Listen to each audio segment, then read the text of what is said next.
and we're at Greystone, Recumbent Stone Circle. Well, Recumbent Stone, there's no circle here anymore, and there's just the one stone, which is part of the recumbent, and it has fallen back, probably been repositioned as well, because it's very close to the field boundary. So just a quick look round then. I think we're pretty much facing, the sun's just above us here, so pretty much facing south. Just a kind of walk, kind of slow, kind of look round the topology. Some hills off in the distance, I'm not sure what they are. I'm not sure what the crop is actually. Somebody can maybe pop into the comments what that is, but it is up at my height. Hedgerow here. Again, it's a kind of top of a kind of low rise down to a valley down here, so a bit of a kind of small hill we're on top of, definitely. There has been reports that the stone has been repositioned and moved around since its first records back in 1870, and apparently there's photographs of it being upended, so up this edge here being buried in the ground. That's what it looks like anyway, with this planed end shown as its front surface, but then has either been pushed or fallen back. There is a suggestion that it has been during when the stone circle was reduced, that it was repositioned. We are at this is the roadway here, and we are at the boundary fence of the field, so you can imagine that maybe this has just been circles, maybe been further down in the field perhaps, or further across, and it's just been shoved back as much as they maybe can do, and the rest of the circle's been reduced. So let's have a wee look round about it then.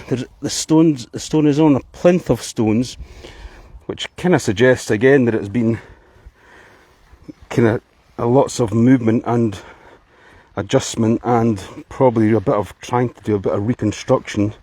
Just try and move these weeds out the way a little bit. Yeah, there's stones under there, and it's a bit of a kind of wedge end. Don't know if I can maybe kind of see that through the nettles. Just try and get a better view. You can see right underneath the stone there, it is a bit of a kind of wedge shaped at the end. Lovely bluish granite, I guess that's what it is. I'm no geologist, but there's kind of seams all the way through it. Some quartz. Put you in mind of a blue whale, to be completely honest with you. I think it's about 3.65 metres long.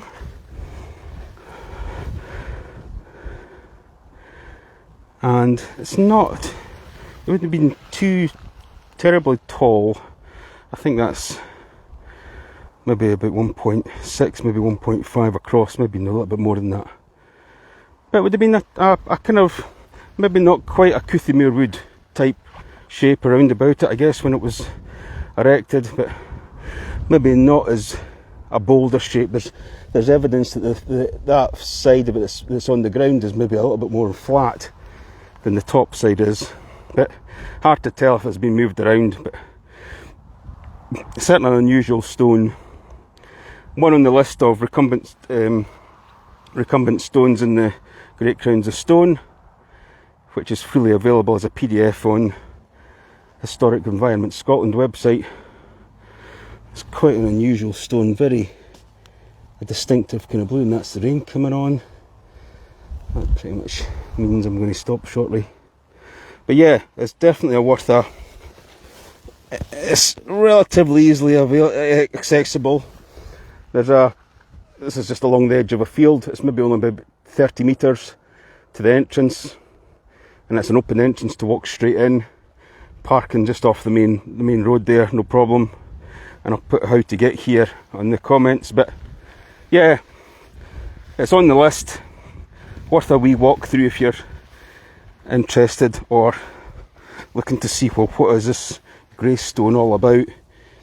It's a kind of bluey grey, to be completely honest, and looks like it's had a bit of a history of getting moved around and repositioned, and there's nothing else really around here as far as a circle is concerned but just this recumbent. So since I was close by, I thought it was worthwhile just having a quick walk through of it, and since the rain's on, I am going to just leave it at that. Thanks very much.